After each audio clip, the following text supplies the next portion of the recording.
Governor, you just heard the report on North Korea. If you were in office and received intelligence about a potential missile launch, how would you respond? And should more preemptive measures be taken against the North's regime at this time? We have sanctions in place, and you always look at whether you can increase the pressure.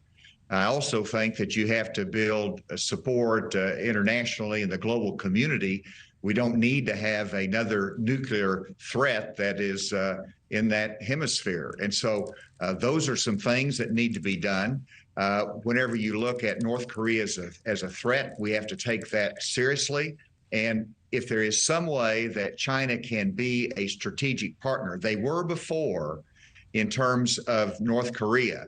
But as your previous guest said, that relationship is soured. I don't know if that is repairable, but that is an example of a common interest, though. If they have a common threat that we have from North Korea, we need to both see if we can address that and put pressure on North Korea. But it is a concern, and we have to first look at continued sanctions, toughening that environment there.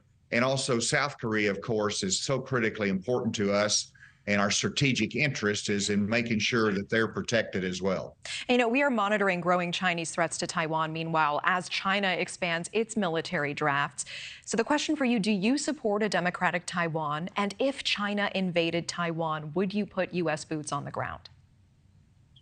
Well, first of all, it is critically important that we succeed in Ukraine, in terms of Ukraine being able to, with our support, win that war. And we can't show weakness there, because that's what's going to make China more aggressive toward Taiwan. That's number one.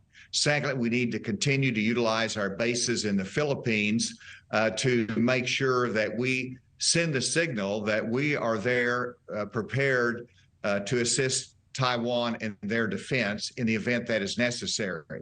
You ask about boots on the ground. Absolutely, that is too premature to say that. You've got to, first of all, just like we're doing in Ukraine, we've got to make sure that we are a strong ally with Taiwan. We support their independence. We support their freedoms there, and that they're not going to be pushed around by China. And so we've got to stand with them and build the military support around them. And Governor, while we have you, I know you mentioned fentanyl and the border before, so let's talk about that briefly. The DOJ announcing this week charges against 28 members of one of Mexico's most powerful cartels, including the sons of El Chapo.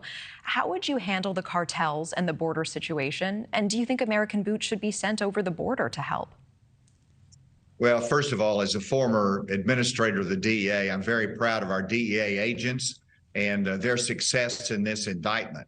And the cartels is our number one threat in Mexico in terms of the fentanyl coming in, the human smuggling, and the fact that Mexico has not been strong enough in going after the cartel. They've basically given them a green light to operate, and that empowers them. So they should be declared a foreign terrorist organizations. We should utilize the military in terms of intelligence gathering and other types of support. No, we should not invade Mexico, but we need to take action in cooperation with Mexico against the cartel. And if they do not cooperate, we need to use greater economic pressure in order to push and build their cooperation. We did that when I was head of the DEA. There's some things that can be done to target them and be more effective in dismantling the cartels that are endangering Americans. Thank you for watching. Go to newsnationnow.com to find NewsNation on your television provider. And don't forget to click the red subscribe button below to get more of NewsNation's fact-driven, unbiased coverage.